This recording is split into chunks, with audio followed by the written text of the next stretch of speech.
Matthew tells us what happened one day when Jesus attracted a large crowd. Now, when Jesus saw the crowds, he went up on a mountainside and sat down. His disciples came to him and he began to teach them. He said, "Blessed are the poor in spirit, for theirs is the kingdom of heaven. Blessed are those that mourn, for they will be comforted. Blessed are the meek, for they will inherit the earth. Blessed are those who hunger and thirst for righteousness, for they will be filled. Blessed are the merciful, for they will be shown mercy. Blessed are the pure in heart, for they will see God. Blessed are the peacemakers, for they will be called children of God. Blessed are those who are persecuted because of righteousness, for theirs is the kingdom of heaven. Blessed are you when people insult you, persecute you, falsely say all kinds of evil against you because of me. Rejoice and be glad, because great is your reward in heaven. For in the same way they persecuted the prophets who were before you." Hear what the Spirit is saying to the church. Thanks be to God.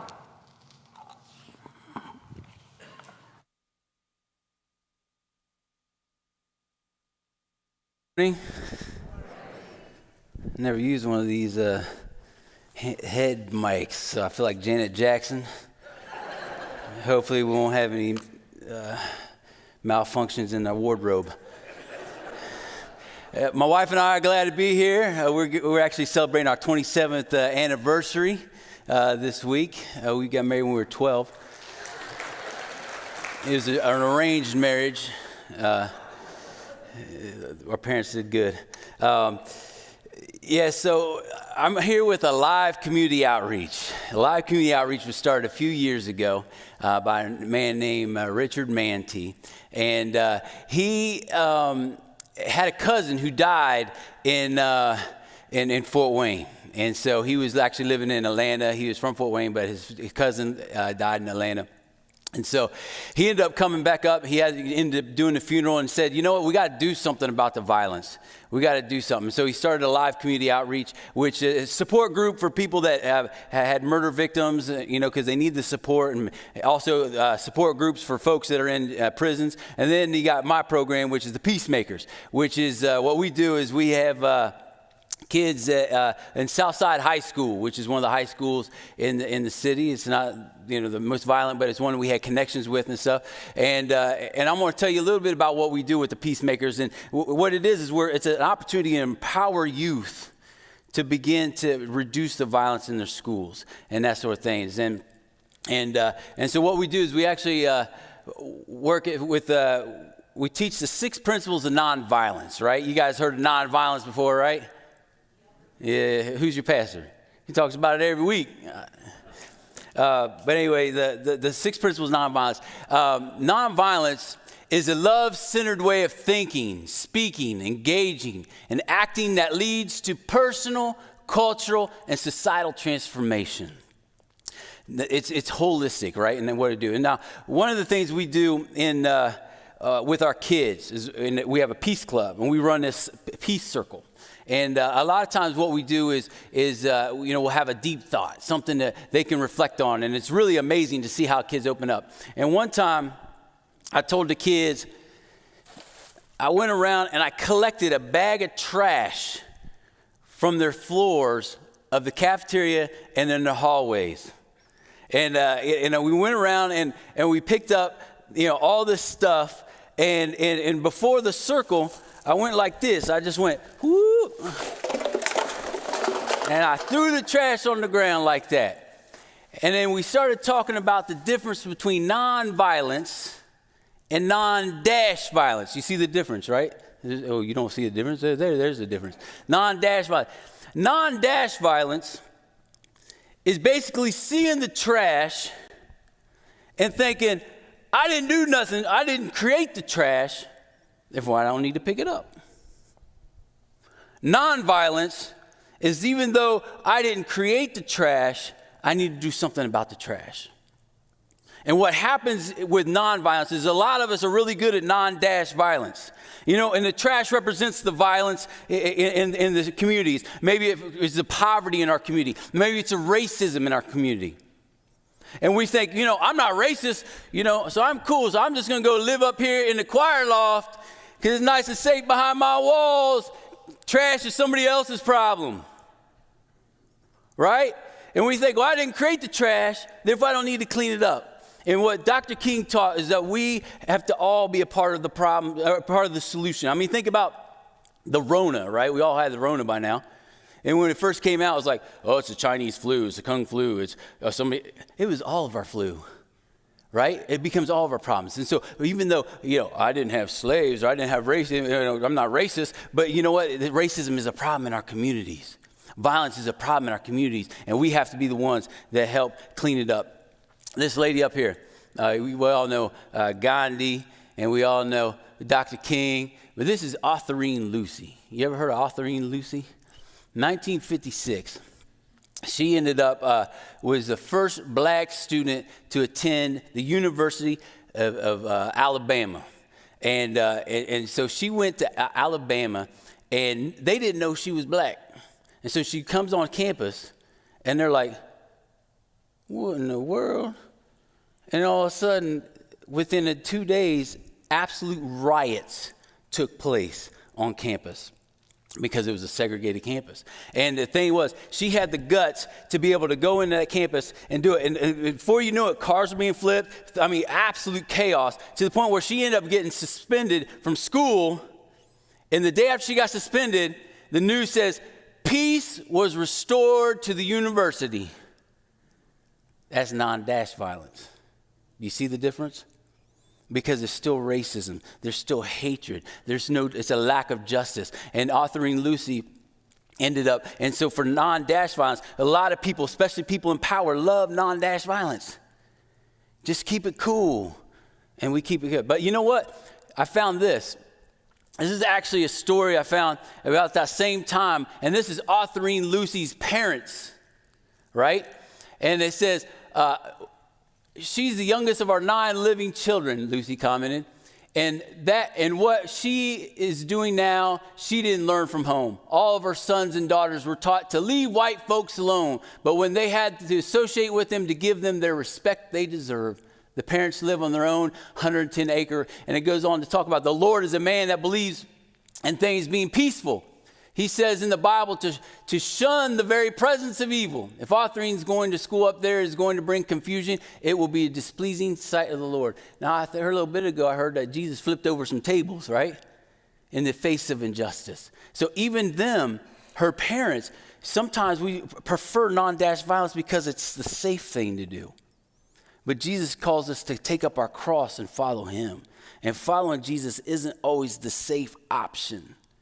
And I find that sometimes the fear of freedom causes us to lean in towards to non-dash violence rather than non-violence. But non-violence is a risky thing. So what I'm going to do is we have the 6 principles of non-violence. I'm going to do 3 of them now and 3 of them at your second church, since you guys like to be out in an hour. All right, so you can catch the videotape, all right? That was good, huh? All right, so the first step of non-violence is a way of life for courageous people. It's not a ministry. It's not a one thing you do here and there. It's not being a missionary. In fact, I think we need to get rid of the word missionary in the church, and we need to start calling ourselves neighbors. Because a neighbor is somebody who's on equal footing, somebody who's learning from somebody that you're pouring out to, and a way of life for courageous people. Now, this is a picture of the block that we moved on to in Philadelphia some 25 years ago. And you can tell it's an old picture because there's parking places still available. And now it's crazy. There ain't no parking in Philly. There ain't no parking. So it is an old picture. But I remember, you know, the biggest, I guess my biggest regret of moving to Philly was bringing my in-laws in on move day. Because about right here It was a traffic jam. Couldn't get down the block because there's a drug bust on our block. And my father-in-law looked at me and was like, does this always happen? I don't know. I never lived here before, you know what I mean? And it's like, and it was crazy. It was a crazy neighborhood, right? But one of the greatest security systems I found is love your neighbor. It was a powerful thing. And every day we would get up, we would just walk the neighborhood. And, you know, I remember one time just saw this girl on the corner, and she was real cold, and there's some guys selling dope on the corner. And, you know, I thought, you know what, I'm going to go make her some cocoa. So I made some hot chocolate for everybody, right? So I come in the street corner with the hot chocolate, and they didn't know who I was. It was a new crew of guys. I said, hey, y'all, you look like you could use some hot chocolate. They looked at me like I was crazy. I said, no, here's what I'm going to do. I'm going to take a drink from each cup so you know I didn't poison it, and then you can have it. And they're like, word, all right. And they had a cocoa party, you know. And then the next day I was walking down the block, and somebody started selling me dope. And they're like, no, he's cool. People started looking out for each other, started looking out. And I remember our neighbors were kind of loud, right? We all have houses that are attached. And on one side, there was an elderly couple. They were loud because they couldn't hear very well, so they had their music up loud, right? The other side, they were perfectly young and they could hear fine, but they were loud with the rap going all the time, and sometimes they would get yelling at their kids. I mean, just some real mean stuff. And so, you know, sometimes we would just go and lay hands on the wall and pray for them. We wouldn't pray too loud. We didn't want to disturb them, but we would pray for them, you know, and we just were present. Just being neighbors. And I remember one time going into my backyard, and she was stunned because, you know, there's an elderly lady that lived there before, and she was like, man, you know, nobody ever came out of that house. And she just basically stayed to herself. We rarely ever saw her. We'd see her a little bit every day in the back. And about, 6-7 months in, I'm sitting on my front porch. Now, my front porch, sitting on the front porch was kind of like sitting there watching the news because there's so much craziness going on. You just watch the news go by every day, you know. So I was sitting there watching the news, and my neighbor, I noticed she was talking to another neighbor lady. Now I'm minding my own business, and she gets done. She looks at me. She goes, Chris, did you see that? I said, what? I just talked to a neighbor. I'm like, well, you want a sticker or something? Well, who cares? Like, well, okay. She goes, no, you don't understand. She goes, I'm the neighborhood witch. I don't talk to anybody. And that's kind of the United Methodist version of what she really said. But you know what I mean? All right, so, but she goes, but I see the way you and Lahr interact with people, and it makes me feel kind of good. Like, I want to do that. And she goes, another thing, seeing you and Lahr gives me hope that marriage can work. And, you know, and so sometimes the most radical things we can do is just work on our marriage and be present. Be a neighbor in whatever situation, whatever neighborhood you're in, be present. And it's about being a neighbor and showing things. We ended up moving to another house. A couple years later, we had a van full of food that was given to us by one of the grocery stores. And we were taking it to our church neighborhood, and so we rode by, and we saw our neighbor. You know, she's out there, Diane, and we said, hey, what's up? How's it going? We're getting caught up. And we said, hey, you want some grub? We got some extra grub. You want something? She goes, yeah. And she goes, who is this? You know, what is this for? And we're like, oh, we're giving it to our neighborhood. She goes, oh, can I give it to the neighbors? And the neighborhood witch ended up turning into Mrs. Rogers, right? I mean, she was like, hey, will you be my neighbor? And she started calling neighbors. I mean, she had their numbers, right? And like she started calling, come out and get food and stuff like that. And so it's a way of life. It's not a program. Programs can get things started, but if it's not part of your life, it's probably ineffective, right? And so nonviolence it's about a lifestyle, and it's about changing the way we live, and it's about loving, and it's rooted in the incarnation of Jesus, because that's really what it was so radical about our God. Is he became flesh and lived among us. He walked through the junk. He went through the junk and he cleaned it up. He was part of the solution. So number 2, are we doing good on time? Okay. All right. Beloved community is a framework for the future. Now, the beloved community, you know, I'm going to tell you something, probably the truest thing you ever heard from this pulpit. All right, you ready for the truest statement you've ever heard? some of the weirdest people you know are in your family. Facts. Just ask Kay. Right? Think about it. You have some weird relative in Arkansas you don't see all year except in the important holidays. And the most important holidays, you're spending time with Arkansas. They have different political views. They just are weird, but you hang with them because they're blood. But what's interesting is it's hard for us to hang with weird people that aren't our family. Anybody we consider weird or different, we kind of insulate and isolate ourselves from them. Beloved community is embracing the weirdness. And when you embrace the weirdness, probably what you'll find out is you're the weird one. Facts. And that's what beloved community is about. It's about embracing the enemy. It's not defeating our enemies with guns, but defeating our enemies with love and allowing the enemy become our friend. And so one of the things I've had an opportunity, and this kind of grew organically, was we have this program called the Peace Grannies and Grampies. And it's just like we're in United Methodist Church in Fort Wayne doing a Bible study on gun violence. And these old ladies are like, man, we're too old. We can't do nothing. What can we do? And here's the thing. And I'll tell the story in a little bit. But prayer isn't preparation for the work. It is the work. But you don't pray like God's an ATM machine, right? Get what I want. You pray like, what do you want me to do about it? And watch out, because he'll answer. And that's what this prayer thing today is so important, because it's not just, okay, we're church, we're going to pray, oh, that's good. No, let God answer. Let God begin to do some things. And that's what's happening here in Fort Wayne. I actually attend 3 different churches, 2 predominantly white churches at UMC and 1 predominantly black church, AME.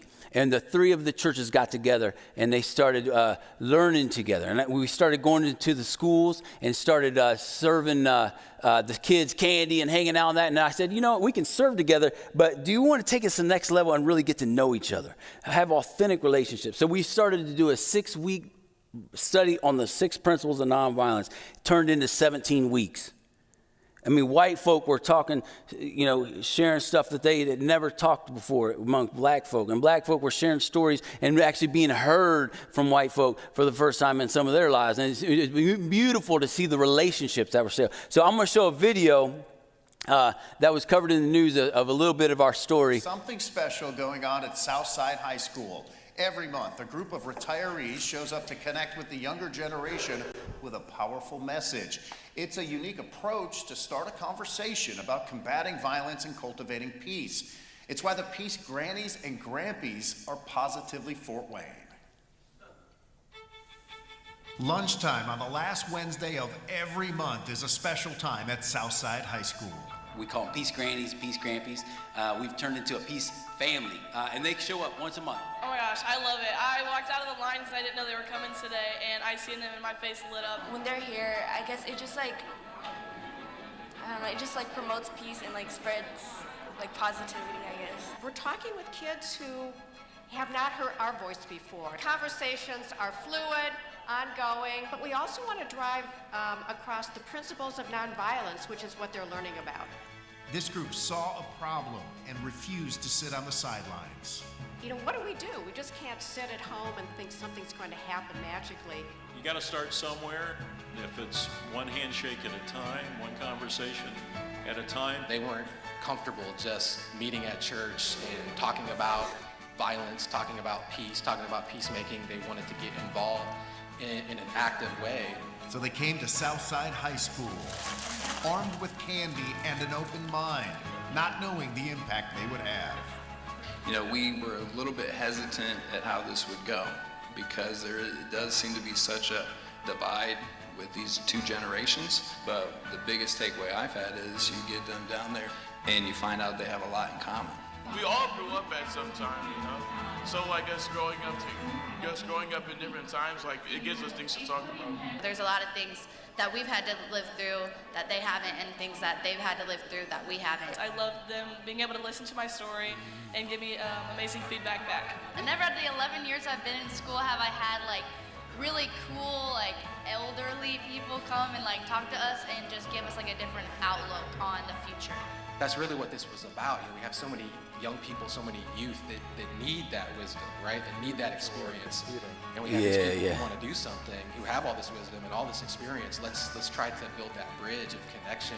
We can help one kid with anger management, one kid make a better decision at school. It'll be worth it. We've got 1,500 students in this school building where we can make a difference. That's the kind of message that our grannies and grandpas are able to share, and the kids receive it, and it's a beautiful thing. And I love my Peace grannies and grandpas. I mean, it really is a beautiful thing. The Peace Grannies. If you're alive right now, you're not too old to get it on. You're not too old to make a difference. And it's happening right now. And it's beautiful to see the interaction between the youth and the elderly folk, and they're becoming a life for each other. So final one. As we attack forces of evil, not persons doing evil, right? And so mass incarceration, that's attacking people. That's splitting people's up. It's splitting families up. It's not really rehabilitating and things like that. And so often when we see somebody who's doing something evil, it's so easy to think that they are in fact evil, when in reality they're doing evil. All of us are created in the image of God. All of us have goodness. No matter how rotten of a stupid thing we do, we've all done stupid things, right? But it's all a matter of like being able to see the reality of God in every single person. And one of the things I did when I went to the school, I started working at Southside, I said, look, to the administration, I said, give me your biggest knucklehead. I said, I want the kid that causes the most trouble, kid with the most trauma, and I want to get to know this kid, right? And they said, oh, yeah, you got Big Al. That's immediately Big Al. And I was like, all right, what's up with Big Al? He died, he was with his mom when she died at 7 years. He was 7 years old when she died of a drug overdose, and he was with her. He had two brothers die from gunshot wounds, one execution style. So this kid has a lot of trauma. This kid is notorious for, in the common second story, throwing a trash can off. And I mean, this kid's always around. So I said, sounds like the biggest knucklehead. All right, I'll try it. And so I just wanted to get a relationship, because one of the things, I used to be a knucklehead. I know it's hard for you to imagine. But some of the biggest knuckleheads can be some of the greatest leaders. They just in the wrong funk. You know what I mean? You got to get them straight a little bit, and they start getting empowered and starting to expect, and you start seeing something in them, and they start living that. And that's at least my philosophy. And so with Big Al, I ended up trying to look for him. I couldn't find him. He had an ankle monitor on, so I knew he was in the building, but he wasn't in the class. And so then I'm like, all right. So I'm looking. So that's when we had this Peace Granny, this Bible study, we kicked it off. And I said, look, all right, don't pray for your food this week. Don't pray for your family. Just pray for Big Al. That's it. And by that week, I ended up finding him the next day. He came up to me. He said, hey, I heard you're looking for me. I said, yeah. And so long story short, he ended up joining the Peace Club. Started coming in, started being a part of that. And then I found out he had a notorious beef, is what we call it, with a kid named Corey. And so it's so much so that, I mean, it was a pretty big deal. Corey had some guys coming to the street corner waiting for him and all that.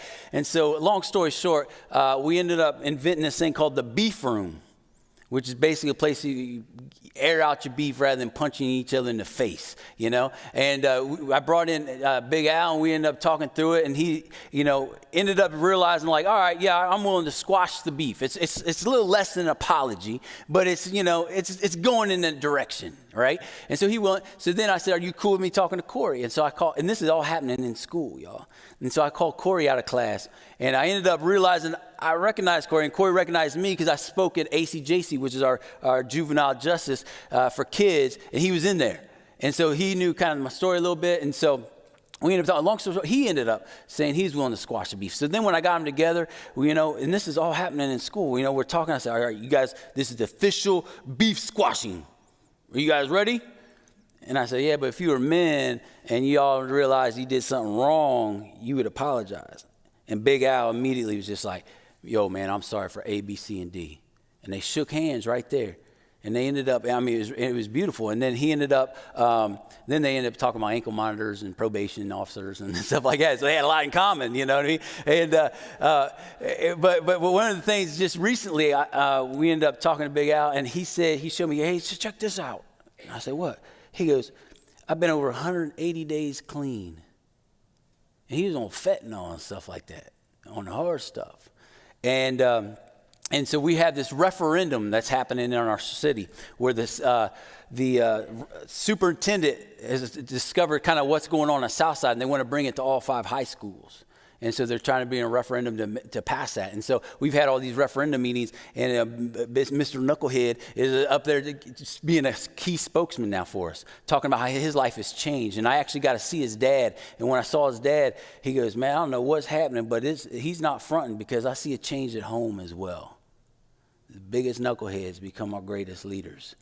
Now, it's about love, and that's what we got to be about. And if we're willing to love, we can see a lot of changes happening. So if you're interested in seeing the next 3 principles, we got a lot more to share. But I'm going to pray us out and get you out so I don't get killed for letting you out after 10. Okay? All right, let's pray. God, I thank you so much for what you're doing at Southside, in Big Al's life, and in this city. God, I pray that you'd stir the imaginations of folks here, that you would help them realize that prayer isn't just the prep for the work, but it is the work. And I pray that you'd speak directly to the folks in this congregation. Give them divine and just creativity to how to impact the knuckleheads in this community. Lord, let them see the reality of you in folks' lives. And God, help us have eyes to see the trash in our lives. Whether we created it or not, give us creativity in knowing how to clean it up and to be nonviolent and to act with the same kind of love and passion you showed us when you came down here and lived. God, we love you and we praise you. Amen.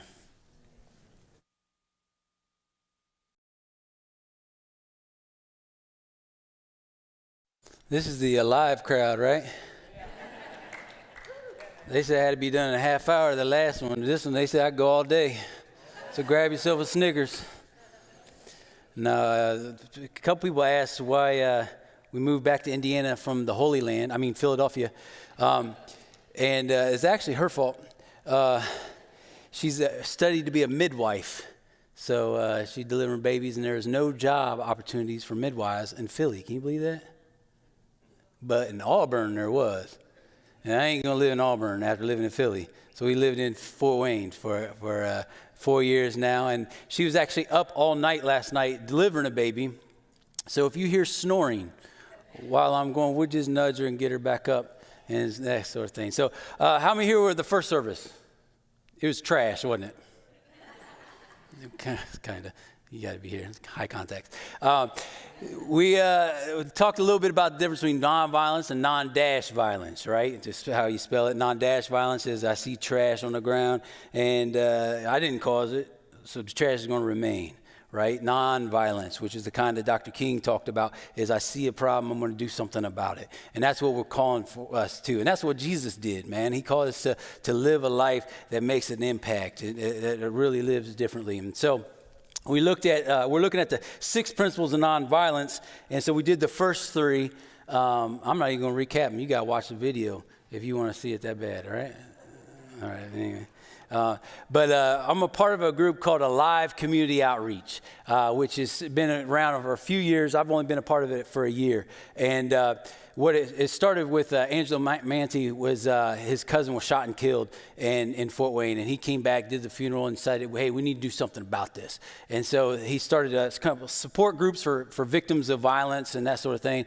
Then he started the Peacemaker, and we have a Peacemaker Academy, which we're getting ready to start up again in a couple weeks. And basically we take some kids from the high school, and we look at the 6 principles of nonviolence, and we kind of look at the whole issues of, and then we empower the kids to kind of be creative to how you're going to bring peace initiatives into the school, right? How are you going to do it? And then it's really empowered by the kids. And it's been so effective that the school superintendent has seen the work that the kids are doing and said, you know what, we need that in all 5 high schools. And so they're actually creating a referendum to begin, and people down in Indianapolis will go, what about us? And like, we got to get it right in Fort Wayne first, all right, and then we'll get there. But I wanted to show a video real quick of the Peacemakers, and this is kind of a fun video. They get real creative, pull out the Peace Cam, stuff like that. But you can see some of the stuff that they do at the school.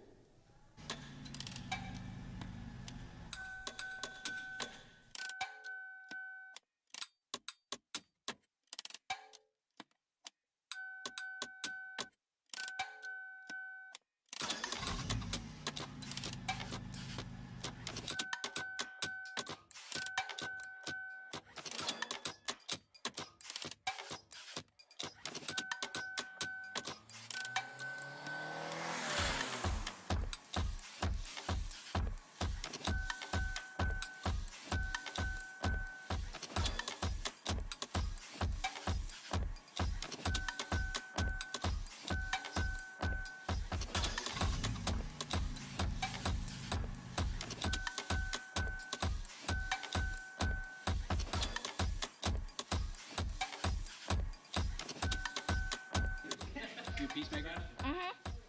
Yeah. I'm a peacemaker. I'm a peacemaker. Free advertising. Exactly. Go crazy. Well, that's because Oh man. You brought friends. You a peacemaker? Yeah. There you go. I was born to be a peacemaker. Yeah. Yeah, I'm a peacemaker. There you go. I'm looking forward for peacemaker as well. All right. You a peacemaker? peacemaker, let this thing spread. I like these. Chew game. Let me see a chew game. You start smacking hard. Yeah, chew game. Oh. Say, I'm a peacemaker. I'm a peacemaker. Oh yeah. Say, I'm a peacemaker. I'm a peacemaker. Hey guys. So right now what we're doing is we're getting we're doing a little bit of everything. Yeah. So Posters up. We get the Yeah. flowers ready. yeah, we got posters over there. We drawing posters. If you can see it. We're eating. Yeah, they over there drawing posters. Hi, I'm Desmond. Sam. You feel me? Jalen. So.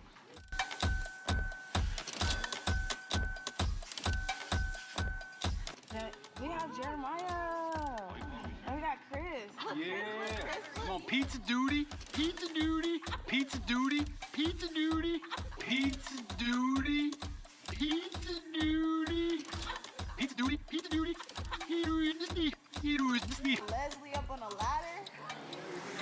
Just eating pizza on a ladder. Look at the work she does all the time. Then we got Paul.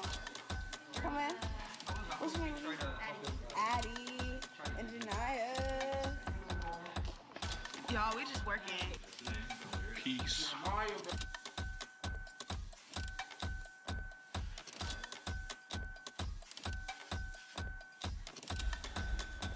So it's really not that dramatic. You just get some kids together and have some fun, be creative and things like that. And it's not just about a program, it's about changing the culture, right? And it's about changing the culture. And a lot of it, I mean, they get creative. I mean, the number one complaint at Southside High School, anybody can take a guess? What do you think the number one complaint was? Come on, y'all. Hello? Violence. What else? What do you think, Amy? Hunger. Nope. The bathrooms. They're nasty. They're nasty. The bathrooms are nasty. So I'm like, all right, the bathrooms are nasty. What are you going to do about it? So we created another video, which is a lot longer, interviewing kids about the bathrooms. Talk about hilarious, you know. But you know, sometimes the kids see a nasty bathroom and they just accept it for what it is. But they begin to take ownership and they begin painting the trash cans to the bathrooms and things like that. And they begin to. We interviewed the janitors and had them talk about how they had to clean the bathrooms and they had to go in there with the gloves on and pull up the stuff out of the toilet. I mean, it's nasty. And so, but being able to change the culture, you got to begin to identify the culture and begin to do that. And so we do that with the kids. So this is number 4 of the nonviolence that we teach the kids. And so we try to implement these things. And number 4 says, accept suffering without retaliation for the sake of the cause. Accept suffering. Now, here's one of the things I've learned about Americans. We don't like to suffer. Right? Now, except for Amy having to get up early to come to church, everybody else doesn't like to suffer. But anyway, we had an opportunity to go to India several years ago. When this kid that my wife's holding is named Manny Condon. And he couldn't move, right? I mean, he had literally no control over his hands or anything. And he would lay in a bed. And he had a real thick hair, and I just scratched his head. And that's the only time he'd make even any facial expression. It was when I scratched his head. He almost looked like he's trying to take a poop or something, you know. And that was it. That was it. He couldn't talk, nothing. And we hung out there for like a week. Then we went up to Calcutta. We worked at Home for the Dying and Destitute with Mother Teresa's Missionaries of Charity. And in the evening, we would hang out with street kids like in the neighborhood. And I brought Uno cards. I taught Uno. I brought Uno to India, right? So we had a blast. We were hanging out, talking trash and all this stuff. And then my wife over here was sitting there. And then one of the things, the lady started kind of braiding her hair. Then all of a sudden I noticed she went in and did this. You know what she's doing? Picking lice out of her head. Nasty. My wife got lice, and I was like, hey. And I was like, wait a minute, my head's kind of itchy too. You know what I mean? Crap. Now everybody here is like, ooh. Right? And my hair was itchy. And then I went home that night. I had lice worse than her. And so, luckily we were able to get the shampoo, get rid of it after a while and stuff like that. And man, that was the first time I had lice. It was itching real bad. And so on our way home, we went back to Madras and we saw Manny Condon one more time. And as I went to scratch his head, I realized he didn't have a real bad case of dandruff. He had a real bad case of lice. And he'd been sitting there at least for 2 weeks with a bad case of lice, unable to itch it.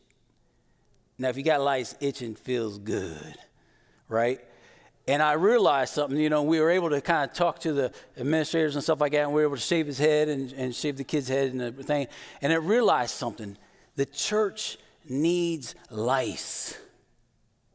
The church needs lice. We're too clean. We try to clean up the mess without getting into funk. We need to get a little funky, church. We need to get into it, because without the lice, you're not empathetic. We're heroes. We're like the great white hope. And that's not enough. That's not the Jesus way. Jesus' way is getting some lice, understanding the folk and understanding the pains and being able to do something about it. And it wasn't until I had lice that I was able to see the lice that was in Manny Condon's head and was able to do something about it. And that's what this is we got to accept the suffering. Now, accept suffering without retaliation. We're talking about the days of Martin Luther King when they were walking the bridge, Pettus Edmund Bridge, and things like that, knowing that they were going to elevate the funk, right? Elevate the injustice so that they could show it and do something about it. And they suffered and got beaten down because of it. I mean, it was for the cause. It was for the cause of justice. Now, on the other hand, this doesn't mean accept suffering if you're getting beat on at home. If there's that's not the right kind of cause. Some kind of abuse and things like that, we need to do something about that and get that checked. It's not some kind of martyrdom that you get abused of that, but accept retaliation without the sake for the cause. And sometimes the kids in the South Side, you're just average kids. Sometimes they get, it's a new program, so they're going to get busted on. And things like that, or some of our kids get in a fight or something like that. Oh, I thought you were a peacemaker.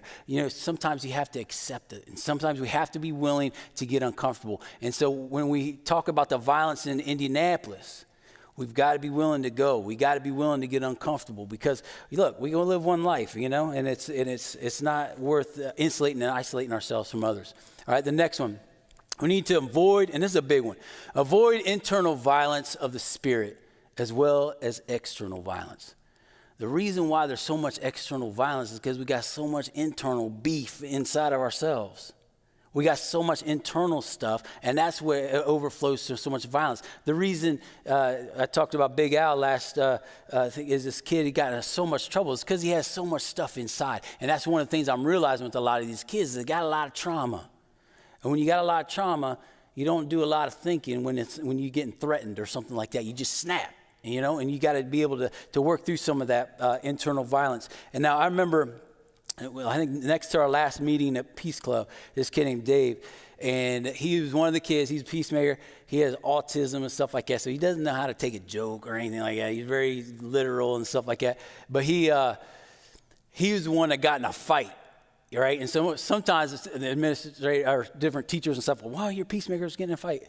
Because we're going for the kids with the, most issues and stuff. We haven't worked through it all yet, And this kid said he got in a fight. And I said, what? Tell me, why'd you get in a fight?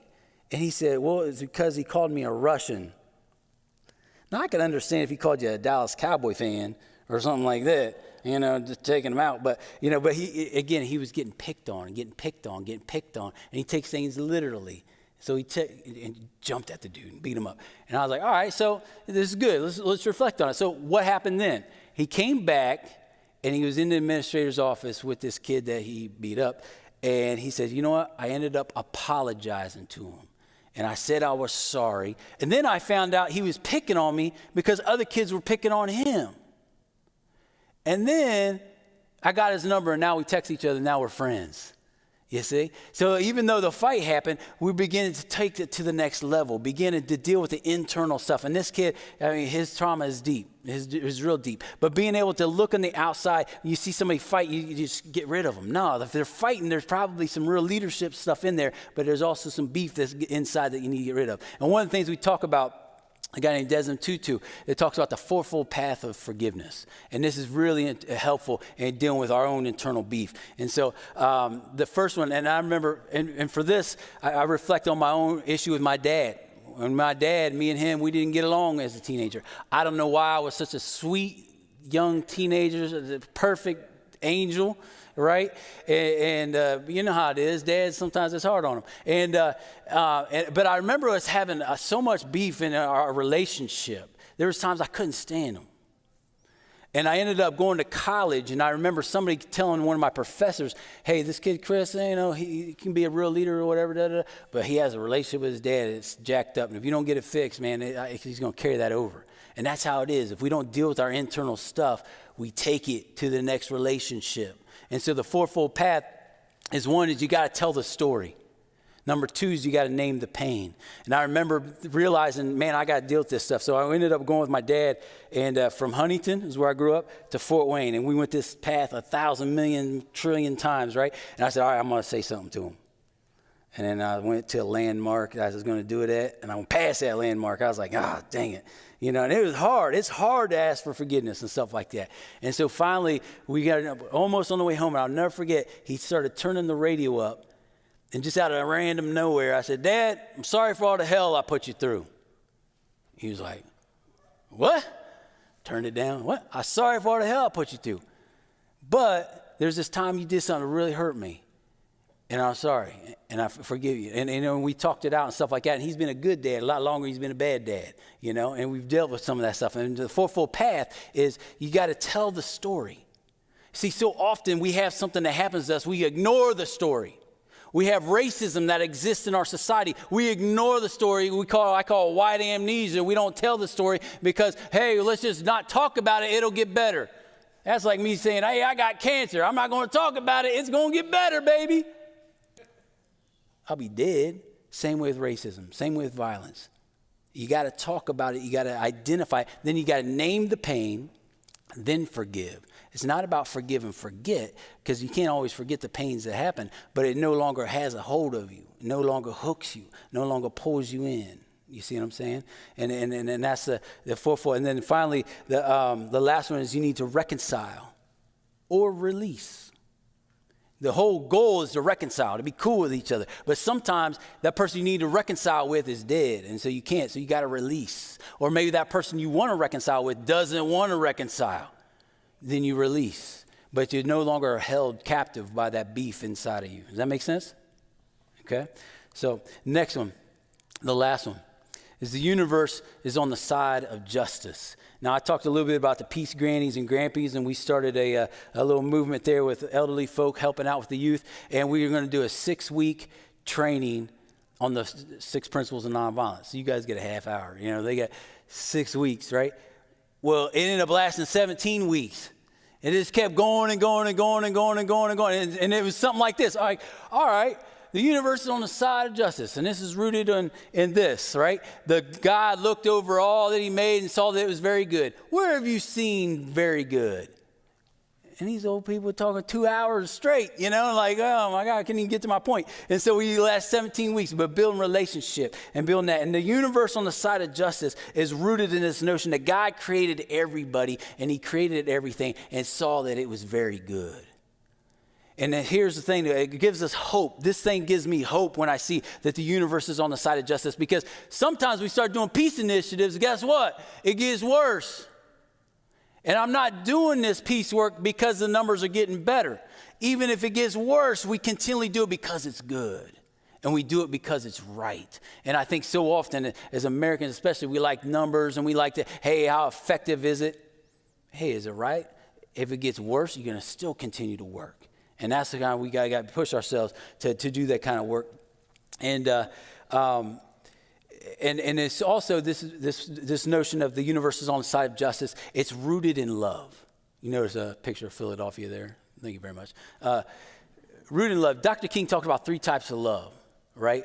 He talked about philia, which is brotherly love, which Philadelphia comes from, which is very Philadelphia, because if you don't play well on the field, or you don't like us, you say something negative, we don't like you back, and you wash your hands of you, you're a Cowboy fan, right? And so that's philia. It's friendship love. It's a type, we all have philia love, like a brotherhood love with friendships and stuff like that.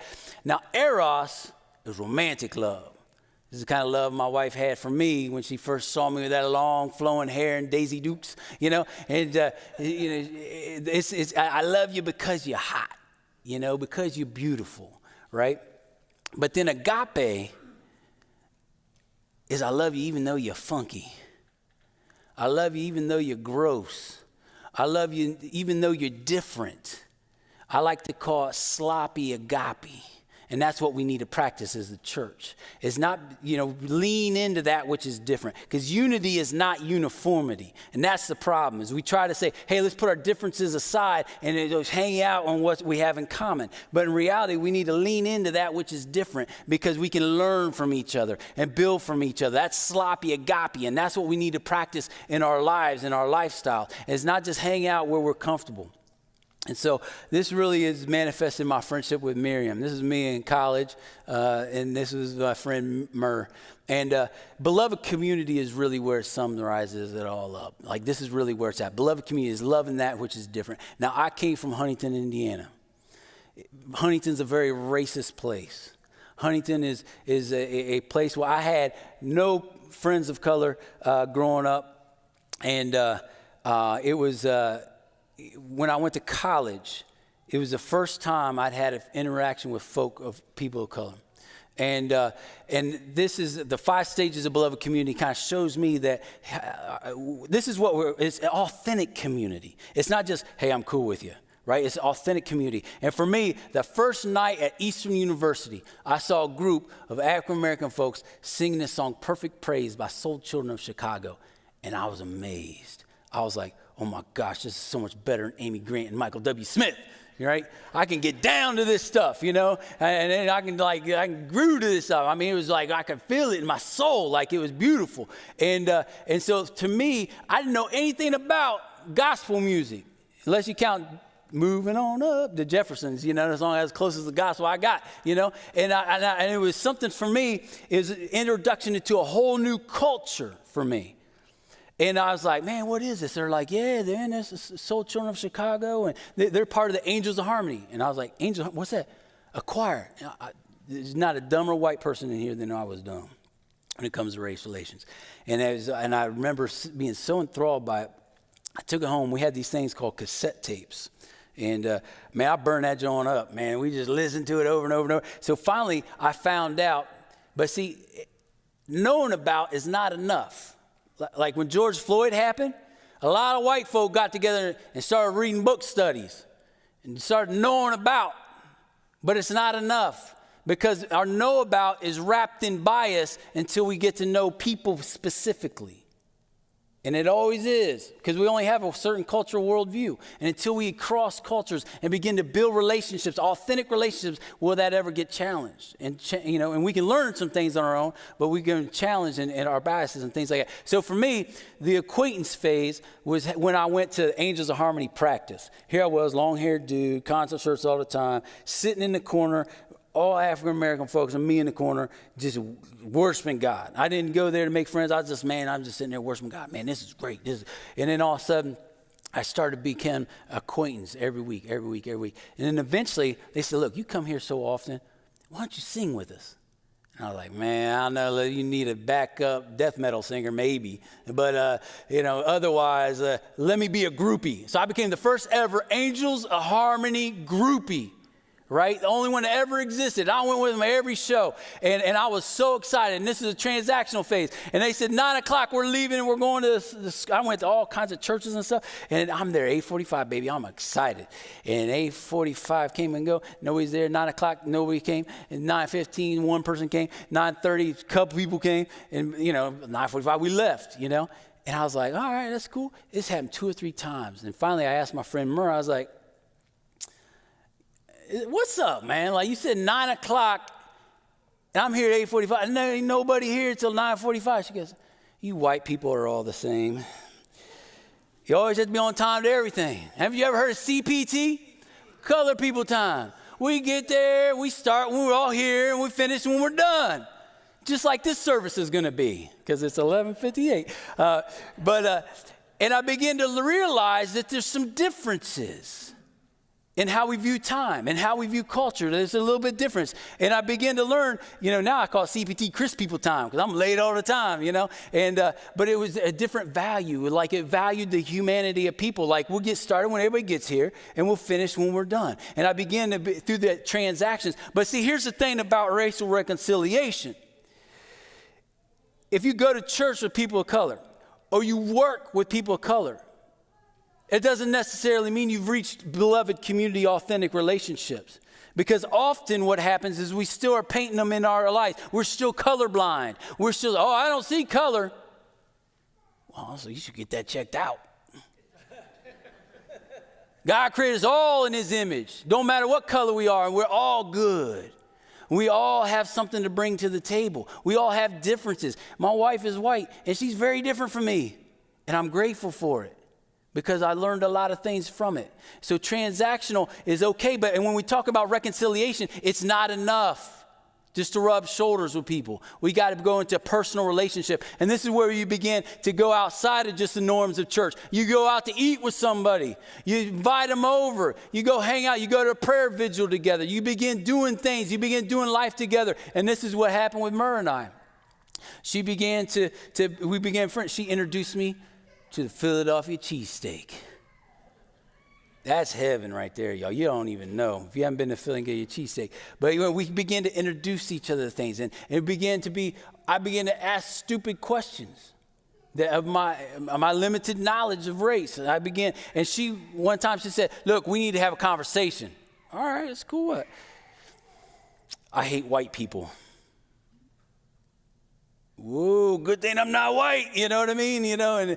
But she began to share her pain that she had because of the racism she experienced over the summer. And because of the relationship I had, I was able to take her serious, and she wasn't just an angry black woman, but I was able to hear and understand what she was saying and begin to accept it as truth and begin to encourage her. And the last stage is beloved community. This is when your people become my people and my people become your people. This is when Murr took me to her home and to meet her new niece. And they brought me in. Hey, this is Chris. They're like, he's just a friend, right? He ain't gonna marry this dude, right? And her parents said the same thing. But anyway, we began to share life together, right? And so we invited her to our wedding to sing, and it was beautiful. She invited me to her wedding. She didn't ask me to sing. I don't know. But anyway, a few months later, She ends up getting pregnant. We celebrate that together. We celebrate being able to have a child. And then a few months after that, her husband died tragically. And we mourn together. We go through life, and we move back to Philly, so we are able to see her more often. My daughter has a hard time, ends up dropping out of this one school. We had to put her into school that Murr's at, and Murr ends up teaching her. And so we begin to share life together. And then just a couple years ago, I got a call that she had cancer. And then just a little over a year ago, I went and spoke at her funeral. And so part of Ubuntu is sharing the joys of life with each other, but sharing the funk and the death, because we're all going to die, whether you believe it or not. We try to fake it. But like in reality, Ubuntu is sharing life, as your people become my people, where we take people serious, and we do that. And so I leave you with this one phrase. Nonviolence is rooted in Ubuntu. I went to South Africa, and I learned this word. It's basically, I am because we are, and we are because I am. And Dr. King used to say, that I cannot be all that I need to be until you're all that you need to be. And you can't be all that you need to be until I'm all that I need to be. It's this interconnectedness. And this says we are who we are, not because we are separate from others who are next to us, but because we're both separate and connected, both distinct and related. The boundaries that mark our identities are both barriers and bridges. Unity is not uniformity. We all have something to bring to the table. We have to lean into that which is different. And Ubuntu and nonviolence is rooted in this essence that everybody's good, that all people are creating the image of God, and we need to lean into being different. And it's okay if you mess up. It's okay if you say something stupid, because you probably will. We're human beings. Wash your hands, get ready, and fix yourself. Let me pray. God, I thank you so much for today. Thank you for these principles, and I pray that you'd help us to make them a part of our lifestyle. Help us to be to live lives of sloppy agape. Help us to love those who are different, and help us overcome our fears that we're going to mess up. Help us overcome our fears. And God, where there's might be bias or something in us that, or maybe even beef and stuff that we need to deal with, God, I pray you bring healing into our lives. Bring people in our lives, whether it be a counselor or a mentor or somebody in our lives, to challenge us and take us deeper into you, and help us to have eyes to see where you're at work, and help us to join right in. God, we are crazy about you. We love you. Amen. Amen. Can we thank Chris?